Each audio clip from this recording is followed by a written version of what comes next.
Birla fertility and IVF Varanasi ने अपने स्थापना के 3 वर्ष पूरे होने पर कार्यक्रम आयोजित किया।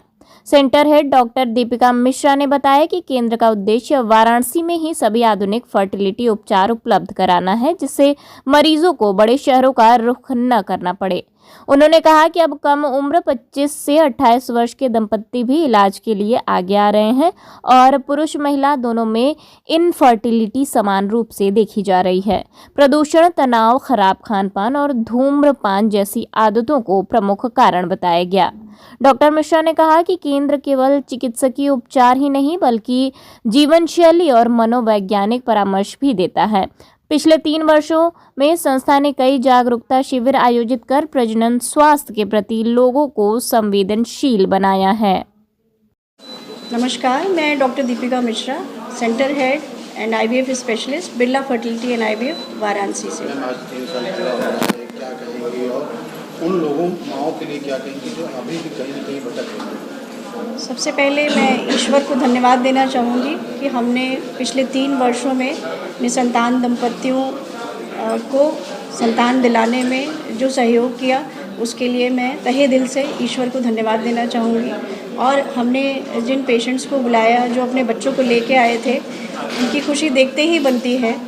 तो लगता है कि जो काम हम कर रहे हैं उसमें सफल हो पा रहे हैं। आगे भी यही कामना है कि इस काम को और अच्छी तकनीक के साथ और बढ़ाया जाए और पेशेंट्स के बीच में जागरूकता बढ़े, ताकि निसंतान दंपत्ति जो स्ट्रगल कर रहे हैं और सही जगह पे नहीं पहुंच पा रहे हैं, उनको भी रास्ता समझ में आए। मैम, पिछले 3 वर्षों में तब आपके सेंटर कितने औसतन इसमें सिर्फ आईवीएफ नहीं है, बहुत सी हमारे पेशेंट्स नेचुरली भी कंसीव हुए हैं, कई आईयूआई से हुए हैं, कई आईवीएफ से हुए हैं।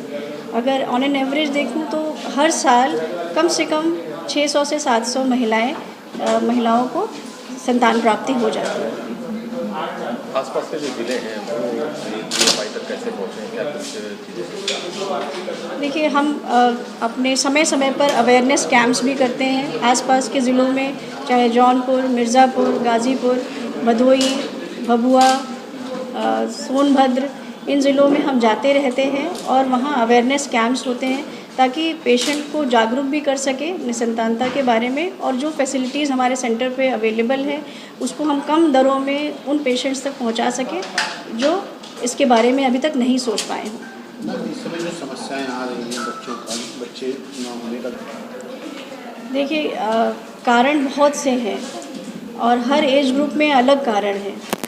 अगर हम इसको बांटें कि महिला निसंतानता किस वजह से बढ़ रही है, तो हार्मोनल प्रॉब्लम्स बहुत ज़्यादा बढ़ गई हैं। पीसीओडी की समस्या, एंडोमेट्रियोसिस की समस्या, जिसमें अंडे की क्षमता कम हो जाती है या ट्यूब खराब हो जाती है, पेल्विक इन्फ्लेमेटरी डिजीज़ेस, ट्यूब का में सूजन आ जाना, पानी भर जाना या ब्लॉकेज, या बच्चेदानी के विकार, ये मुख्य कारण है जो कि प्रेगनेंसी में बाधा बनते हैं। अगर पुरुष निसंतानता की बात करें तो उनमें शुक्राणुओं का कम बनना और शुक्राणुओं का ना निकल पाना या उनकी मोटिलिटी, उनकी गतिशीलता या उनकी संरचना में विकार, ये भी बहुत मुख्य रूप से कारण है पुरुष निसंतानता का। इसमें खान-पान या कुछ ऐसा? इसमें जो खान-पान हमारा चल रहा है, ज़्यादातर लोग बहुत स्ट्रेस में रहते हैं। स्ट्रेस एक अलग फैक्टर है जिसकी वजह से सब कुछ ठीक होते हुए भी कभी कभी प्रेगनेंसी नहीं लगती। तो हमें अपने स्ट्रेस लेवल को मिनिमम रखना है, संतुलित आहार लेना है, 8 से 10 गिलास पानी डेली पीना है और रात में 8 से 10 घंटे की प्रॉपर नींद लेनी है।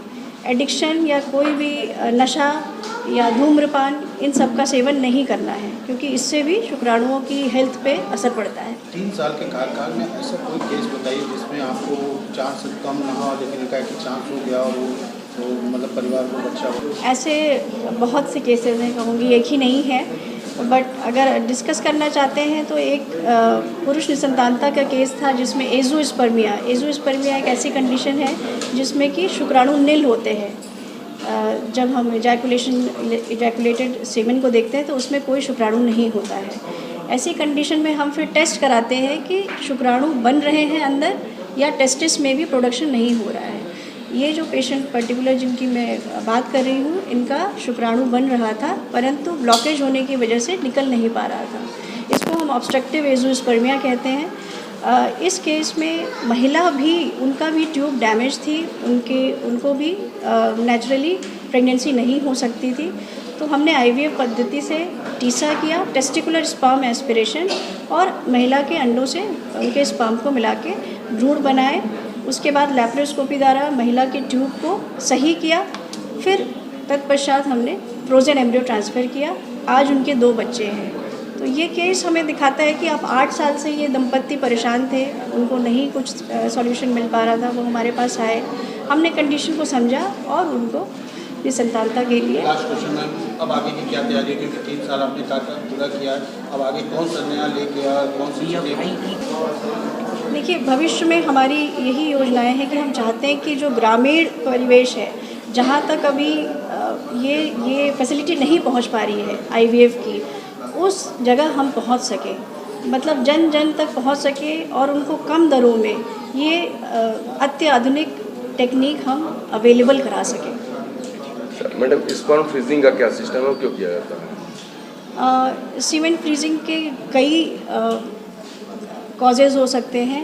पहला ये है कि अगर पेशेंट का सीमेन एनालिसिस हमने कराया और वो कम आ रहा है, तो हमें इन्वेस्टिगेट करना है कि क्या कारण है, हार्मोनल है या फिर कोई जेनेटिक प्रॉब्लम है या ब्लॉकेज है या क्या समस्या है। समस्या को समझने के बाद, कारण को समझने के बाद हम उसका ट्रीटमेंट स्टार्ट करते हैं।